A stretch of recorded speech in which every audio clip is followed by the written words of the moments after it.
Let's walk the talk. 702. So today I'm hanging out with political and labor activist who's dedicated his life to advocating for the rights of the working class. He's a common voice in conversations about the struggles of the poor, and he's dedicated his life to bringing these to light. Matthew Parks has also been a father and has a very unique life story about growing up in Russia. He joins me now from Cape Town. He's joining me on Zoom. Matthew, good morning. Welcome to Radio 702. Good morning, Tshidi. I thought we were going to interrogate you today since you made a media splash in Washington 2 weeks ago and you became the darling of the nation. I don't know if I'm the darling of the nation. I find that whole episode so embarrassing. Thank you so much for your time.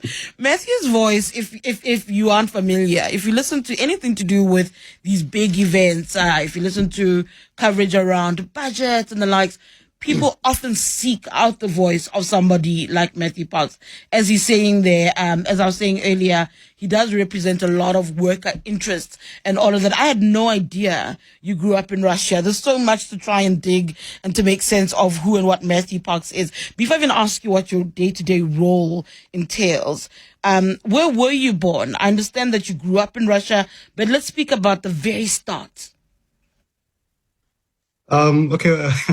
Born in Joburg, grew up in Joburg, went to school in Joburg, then left in the late 80s. My father had been a journalist, had been involved in the ANC quietly on the side. And then I think at a certain point, he was advised it's maybe better for him to leave the country. The 80s was a bit of a dark period for the country at that stage. So he left, and then I wanted to finish my schooling in Joburg. That also became a little bit difficult. But yeah, going to white schools in Joburg in the 80s was a different era, so to speak. So then I left, and I spent about 4 years in Russia. Well, it was then the Soviet Union. Yeah. And then came back to Cape Town in 1994. And then you've been back, and the decision in terms of where you work now, being the parliamentary coordinator and the work that you do, the activist work that you do, what informed that? I mean, you said your dad was a journalist. You spoke about the difficulty in terms of the schooling during that period. What informs who Matthew Parks became and the work that you continue to do for workers? What is it about the Joburg experience, the Soviet Union, be it, or even coming back to South Africa and finding yourself in Cape Town, that said, this is the right path? When did that decision take place? I was kind Recording in progress. I basically kind of, came of age during the 80s. It was obviously, I think people don't always forget how different South Africa was, to put it very politely, in the 80s. Going to a white school, you would see the racism all the time. A few because I went to a private Catholic school. You would have a few African or Indian kids going there, and the kind of racism all the time. And even when they weren't there, it is a white school, so the racism all the time was just dripping. And of course, in white society, Africans were a little better than glorified slaves, maids, domestic workers, gardeners, etc. And one would see the small little human rights abuses all the time. I remember once, as a kid in Joburg in the 80s, I saw two African women fighting. Well, the other one was seriously injured, really badly injured. And, I was a kid, a teenager, tried to call the ambulance. We didn't have cell phones that time, obviously. I went to a house next door.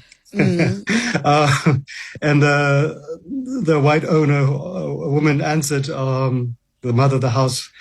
And she said, look, you can use the phone to call ambulance, but they won't come if the people are black. So that is, kind of a bit of an eye-opener. And I phoned the ambulance naively, and they said, well, is the person black? No, sorry, we're not coming. And other kind of small, petty little humiliations, abuses, etc., etc. But, of course, my father being a journalist and being close to the ANC comrades, we see the small stuff. Comrades would come and hide at our house on the run from the police. The police would often visit our house, break into our house looking for, because that days you had phone books. You'd write your phone numbers down, put bugs in our house and those kind of things. And then, there's only a few of us at our school who were kids of journalists. I think there's about 3 of us. And so we were kind of like the traitors to the race, so to speak. Our headmaster was a former Rhodesian security branch police officer. who I think was quite infamous when I talked to some other of his colleagues. So I think those kind of small little things. And then when I went to Moscow, there was not large, but a significant ANC community there, exiled students and so forth. The ANC had a de facto office there, mission. And you had, students from all corners of South Africa, whether from Mitchell's Plain, Gugulethu, whether from Matranskei, or what is now Mpumalanga, etc., of all races. And that, he was a non-racial South Africa. So it was a complete contrast to what I was used to. People were very welcoming, etc. And then, in the Soviet Union, you had a lot of people from all corners of the globe, whether from Tanzania or Vietnam or Cuba, etc., Germany. And people could just be people. So for me, that was quite an eye-opener. And of course, he had an approach to life where no one should be left unemployed. No one should be left homeless. There must be housing for everybody. It may not be great housing. There must be subsidized public transport. The kids of any family should be able to go to university no matter how poor they might be and have a chance to become a doctor or a lawyer or an engineer, etc. Something for me, so I kind of got bitten by the political bug at Tshidi. And I've been an ANC activist basically all my life. And COSATU is part of that kind of journey. And I, came back to finish my studies in Cape Town, and then have been involved in the ANC, then got involved in Parliament and the legislature for the past quarter of a century. Why workers? I mean, when you look at how vast the landscape as far as activism is concerned, you could have gone and focused on anything really. Why specifically the well-being of workers, their rights, fighting for their plight? I think for me, I've been in the ANC regional exec in Cape Town. In a previous life, I was a regional deputy secretary. And I think for me, a very disappointing moment was Polokwane, where, Hyde is always perfect, but, we made a huge mistake collectively to elect a certain chap as president of the ANC in Polokwane in 2007. But, I felt that when I was working in the Western Cape provincial legislature at that stage, and I felt that, COSATU was playing a critical role in kind of being the voice of sobriety, the voice of sanity, and even being willing to speak to its own comrades honestly and bluntly, say, you are messing up here, you need to fix this, etc., but being constructive at the same time. So I thought that was a useful voice. And also, in 2009, a certain political party called the Democratic Alliance won the Western Cape elections and took over. And I think people like myself who had an ANC background were basically told, you're no longer welcome here. It's time to move along in life. And then I was not. So the DA brought its own little catered deployment in. Though as much as they might cry about other catered deployments, but look, all parties do that. So I joined, I went to the COSATU parliamentary office because I'd been involved in the parliamentary sphere. I had worked in national parliament before, as a researcher. So I've been involved basically in the parliamentary sector for, since the late 90s. And COSATU, I think has a significant role since it established a parliamentary office in 95, and had really, if I look at who's been there, my predecessors, it's really attracted some of the strongest possible members of COSATU, who have made a difference on many issues. My predecessors were involved in the drafting of the constitution, on the labor rights, drafting the labor laws, in quite a variety of issues. So I thought it was a useful space. It benefits workers, but it benefits society too. And I think also, the ANC and the movement all remain as strong as COSATU remains, and vice versa. But so it was a chance to kind of play a small little bit of a role. So I think it's an interesting, exciting space. And then of course you get to meet interesting journalists like yourself as well. I often see you once in a while when I'm there and there's parliamentary activity. And I think you've kind of dipped into it a little bit. I wanted to delay it, but the job of a parliamentary coordinator, it's the one thing that does stand out about COSATU, is that COSATU has Matthew Parks, as I said, and every one of us as journalists know that you also need to get the perspective of Matthew Parks on whatever it is. I mean, Lindsay consistently always reminds me, we can always ask Matthew Parks about it. What does the job actually entail in engagements? Because the other dilemma, I suppose, and it's not necessarily for you because we're here to talk about Matthew Parks, the man, but I suppose we must ask about it, that though you have this affiliation to the ANC as COSATU, ideally workers should be able to engage with everybody. What is that like for you in Parliament that's based on a day-to-day basis? And what do you actually do as a parliamentary coordinator? Well, basically, our task is to engage with government and colleagues in business too. At NEDLAC, when legislation goes first, and whether it's legislation about workers' rights, labor laws, minimum wage, or overtime pay, those kind of things, or even just simply broader developmental issues like a national health insurance or a Bella Act, or transport issues or water issues, to engage them in Parliament and basically to make sure that workers' interests, which are not separate from the interests of society at large, everyone is interrelated, and to kind of make sure those views are carried through. And, where we find problems in legislation, to deal with them, to make sure that they're reversed and that we put in place progressive things. And of course, where we see good laws in place to kind of try to help it through, even if it doesn't immediately affect workers, but workers are not isolated from society too. They live in the same townships, in the same communities, they go on the same trains, and to kind of carry that through. But I mean, look, we have an alliance with the ANC, with the SCCP. It's in the DNA of COSATU. Even before COSATU was launched, that alliance was there with COSATU's predecessor. But we engage, once you're in Parliament, all members of Parliament are equal in effect. And whether you're from the ACDP or the PAC, we engage with all members of Parliament. And if they agree with us on an issue, fantastic, let's cooperate or collaborate. And where we disagree, we'll be very vocal about it. But, we could also see that, the coalition era was going to come, and, wanted to also see how to assist the ANC colleagues in Parliament on just toning down the temperatures a bit, which are not always healthy in Parliament. And so, about 8 years ago, we had made noise as COSATU about paternity leave, that fathers don't have paternity leave as compared to mothers who have maternity leave. And one appreciates mothers give birth, fathers don't give birth. So it's, different, but there's still an important role. So one of the ACDP MPs drafted a paternity leave bill, a parental leave bill. And we saw it and we thought this makes sense. It supports us, and we engaged with her, and she said, well, it is in response to COSATU's views. And we then kind of worked together to get it through Parliament. I went to engage with the ANC to get their support and so forth. And even when we amended the Public Investment Corporation Act, also about 7 years ago, originally a DA bill drafted in response to a COSATU submission to Parliament. And then we engaged with the ANC to get the ANCs on board and then pushed it through. And even when we had the two-part pension reforms at Parliament in 2020 during COVID, the first bill which came in response to us as COSATU, our submission, was actually from a DA member who is now a DA minister. We actually felt that bill was too radical. We needed to tone it down a little bit.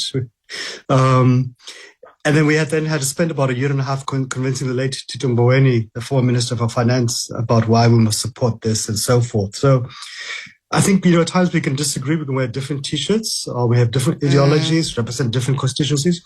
But I would assume that, most of us would agree corruption is a bad thing. I think most of us would agree we must fix the state, etc. So it's a juggling act. But you don't have to be a member of the ANC to join COSATU. Our members come from all political persuasions. We have members of the DA who joined COSATU. We have members of EFF who joined COSATU. And we try to reconcile differences and to manage them, because society is not, homogeneous. It's complex, it's messy, and it's a democracy. Absolutely. What do you find are often misconceptions about you? I mean, you're a white man, and Matthew's constantly, I've yet to see you not in your COSATU regalia. You're constantly in it. What do you find when you experience people are the general misconceptions about who you are? Look, I think those misconceptions exist across society. I think so some people, will look at me and say, here's a white guy, neoliberal right-wing lunatic. Or others, white people. I was shouted at by a man yesterday. I don't know if he was drunk in Stellenbosch at a restaurant in Afrikaner, who were just shouting at me, "COSATU, COSATU."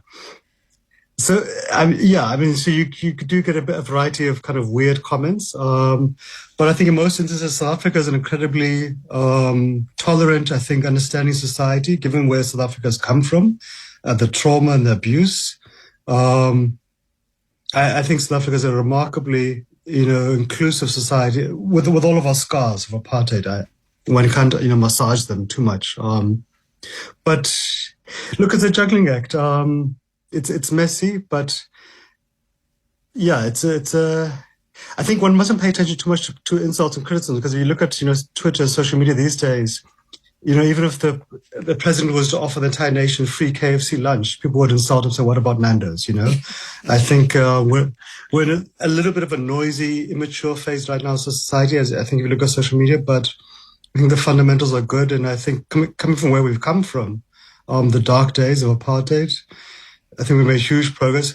But maybe I guess, Tshidi, also that I think with this year, with the kind of the social media fake news avalanche, I think we also underestimated how fragile social fabric is. And if you have people who think there's a white genocide and other kind of nonsensical things, that shows there's a problem. And I think people who are oblivious to the still living scars of apartheid, whether it's in Khayelitsha or whether it's in Manenberg, and the real difficulties people experience on a daily basis in those communities, I think we have a lot of introspection to do as collectively as a country. I'm going to ask you, actually, somebody's asked me about your accent, and I will put that to Matthew, but before I do that, I'm going to pick a song, and I just want to understand its relevance to you.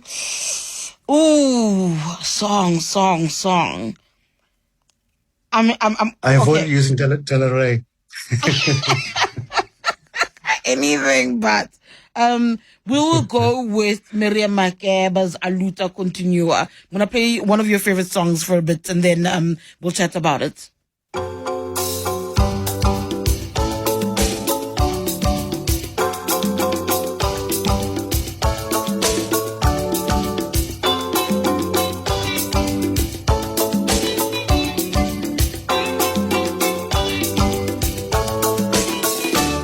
My people, open your eyes. Aluta Continua. What a beautiful, beautiful, beautiful song, Matthew. I always think Aluta Continua there by Miriam Makeba, the late Miriam Makeba, the great even. I always think it's a difficult song to listen to because it always reminds me of where we come from and the fact that actually we're not done yet. Why is the song significant to you?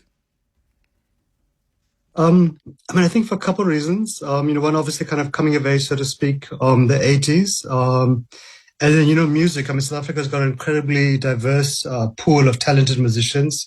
Miriam Makeba, Hugh Masekela, Sipho Mabuse, Johnny Clegg, Ladysmith Black Mambazo. And all of them played a different, really significant role in the liberation struggle. When things were very dark, often as only musicians who could express society's frustrations and even to communicate what is a vision for a free South Africa. And they had a huge impact. The mobilization of the international community against the apartheid regime, musicians played a huge, huge role because they helped to simplify it. And, Miriam Makeba's song, Aluta Continua, it also kind of, so I've had a lot of close friends from Mozambique, from Frelimo. And, the amount of solidarity that neighboring states gave to South Africa at huge cost to themselves. I don't think we've ever fully appreciated that. Mozambique became independent in 1975.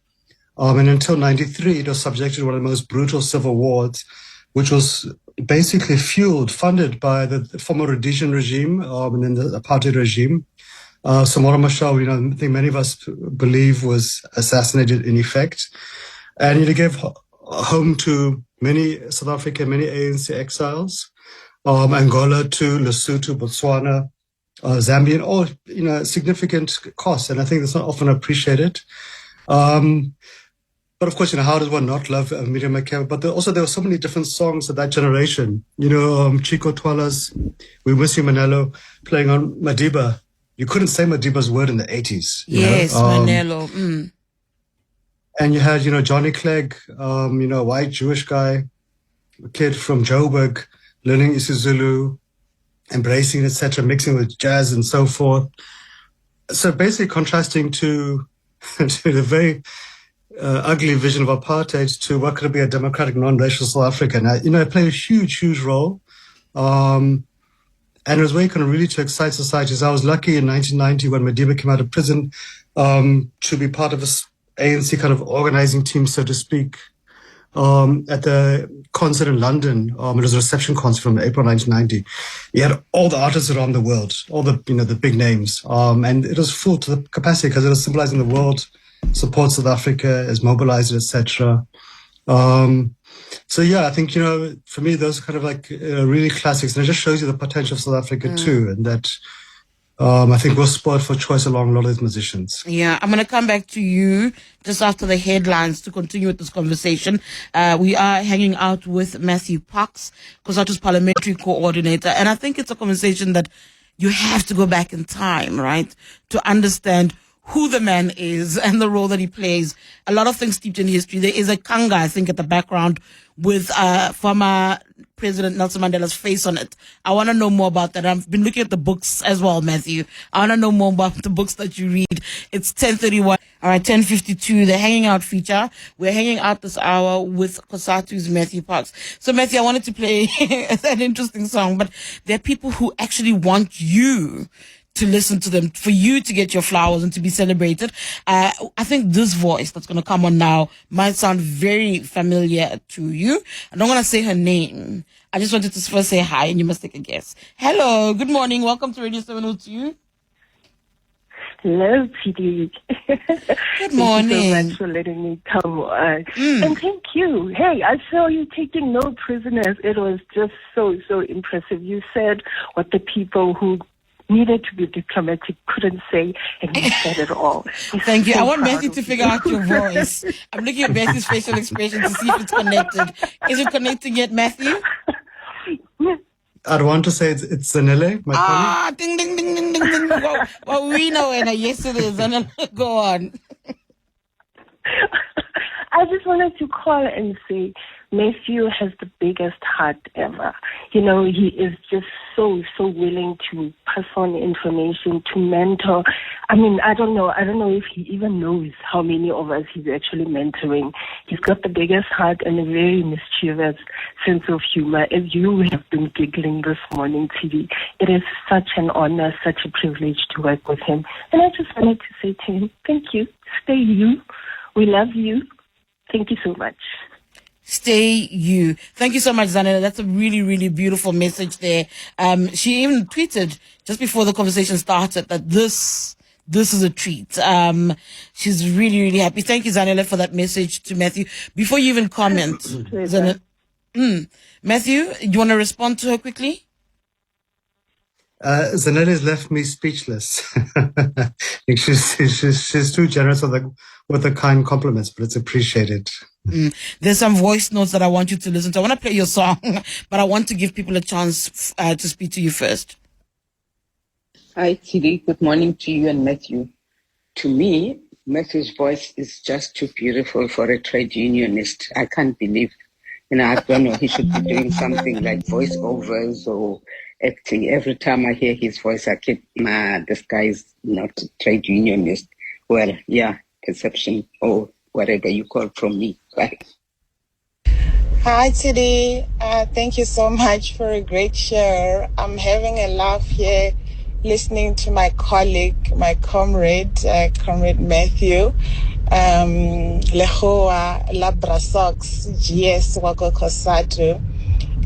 Great guy. Great listening to him. We're learning a thing or two about him, things we didn't even know. Myself as a colleague, so very interesting interview, and I'm enjoying the show. It's funny that you speak about the Mandela, Kanga thing that's always in the background when Matthew does interviews, including the signature red COSATU jacket. And I was told Matthew was robbed, unfortunately, a few weeks back, and they took a lot of things. Amongst of the things they took was a signature jacket, and we were actually laughing about it in the CEC last week, saying one of our affiliates, Sakto Textile, must actually make a plan and donate to Matthew his signature lumber jacket. Great show. Thanks. All right, Hi, thank Tshidi. you. I hope you're good, and hi to all the listeners. to be quite honest, I'm one of those who, for the longest time, I thought Matthew Parks was black. I really did. Until I saw him, I'm like, what? No, we've played that voice note before about the accent. Thank you so much, Matthew.